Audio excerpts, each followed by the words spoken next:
and welcome to Mike Nierychlo Online, sharing my love for people, wine. Sharing my love for people, beer, food, and all things made passionately. Alright, today's show, carrying on a little bit more with my theme of relocating to Vancouver Island.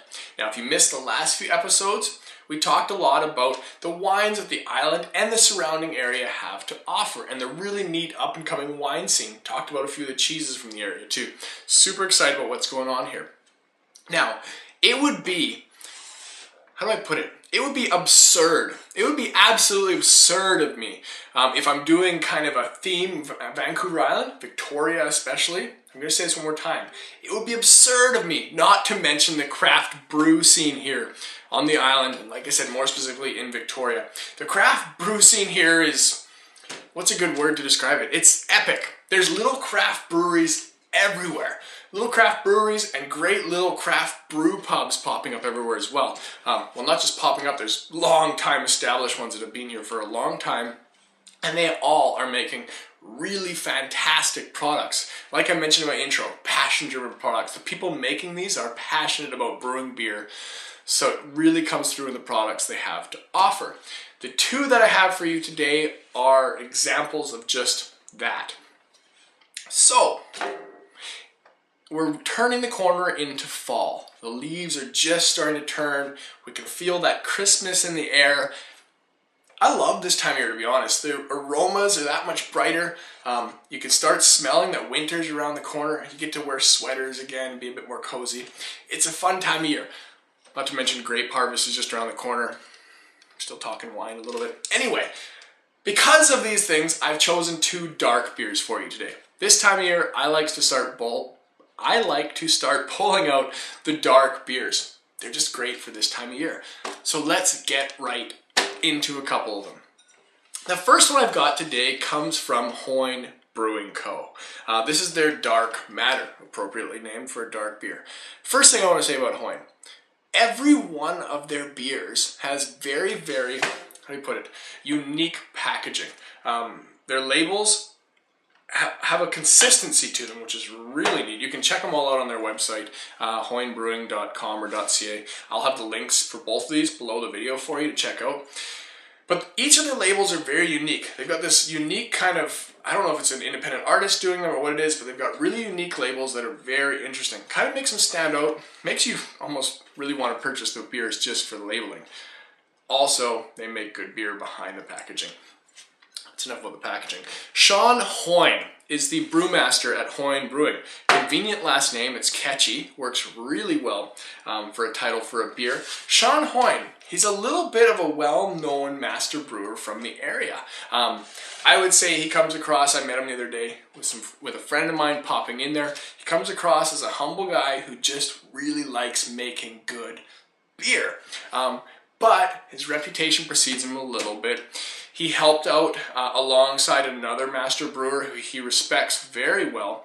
They started out Swan's Hotel Brew Pub.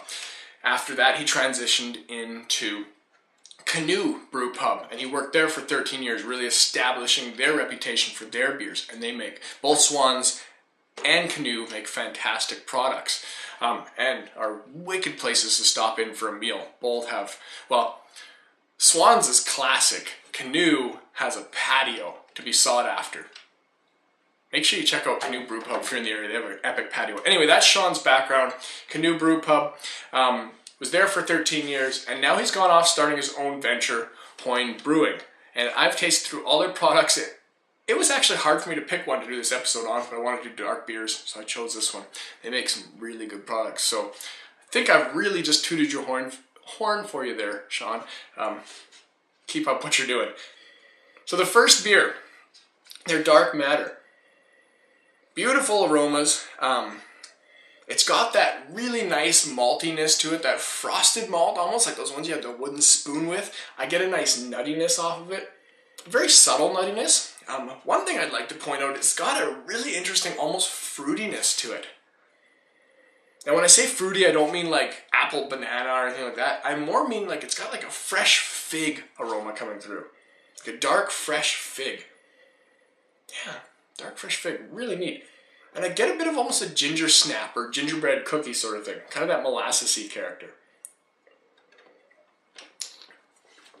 Nice. It's a good beer. The palate reflects the nose. Get these really nice, like, yeah, malty characters, kind of that molassesy ginger sort of character a little bit, but still has a very fresh kind of fig sort of thing going on. And when I say that, most dark beers, you anticipate having a really heavy, thick mouthfeel. You go into them kind of anticipating like a Guinness-style beer. This is not that. This has got a nice, balanced, refreshing mouthfeel. I'm going to say this is the kind of beer that's going to be excellent with food. It's going to be very nice on its own like it is right now, but also excellent with food. It's the kind of beer that's going to cut through that greasy beef patty. Say you're having like a, well, let's say we got a lamb and blue cheeseburger or something. That would go epic with this beer. Some smoked Gouda, something like that would go really well with this beer. Your fatty, dark, yummy foods. Nice beer, Hoyne. Second beer I've got here for you. This is the Lion's Head Cascadia Dark Ale from Spinnaker's. Now Spinnaker's, they've been around for a really long time. Also, amazing brew pub to check out. Really cool patio, 2 levels to the place to hang out in. Really good menu, really good quality food. The chefs there are doing a great job. And their reputation has been around for a long time as far as quality craftsmanship in their brewing. That's why I selected this dark beer. So let's dive into it. Now this gives you a little bit more of those dark beer aromas that you anticipate. Same sort of color as the first one. It's got that darkness, but not that thick heaviness to it. But this one I get more of that. It's more nutty, definitely more nutty. Almost a hazelnut meets like a hazelnut. Have you ever had Ovaltine? My mom used to drink Ovaltine like crazy. Hi, Mom. My mom used to drink Ovaltine like crazy. I remember that from my childhood. But kind of it's almost like a spiced hot chocolate or something like that. Yeah, so this has got like a hazelnut meets Ovaltine. Really interesting nose.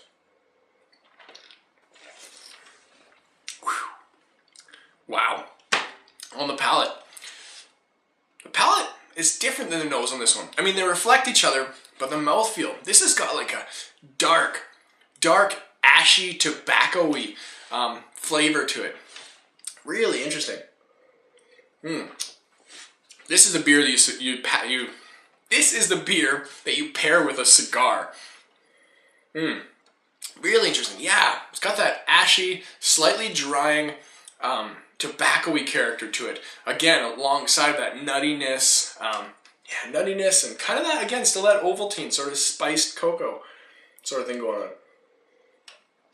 2 polar opposite styles of beer. 6.5% alcohol in this one. Nice warming beer for the winter. Both really good beers. I like them a lot. Like I said, the craft brew scene here on the island is absolutely fantastic. I'm excited to share more about it with you in future episodes. I can't say wine depretentious today, but we can say wine depretentious with a couple beers along for the ride.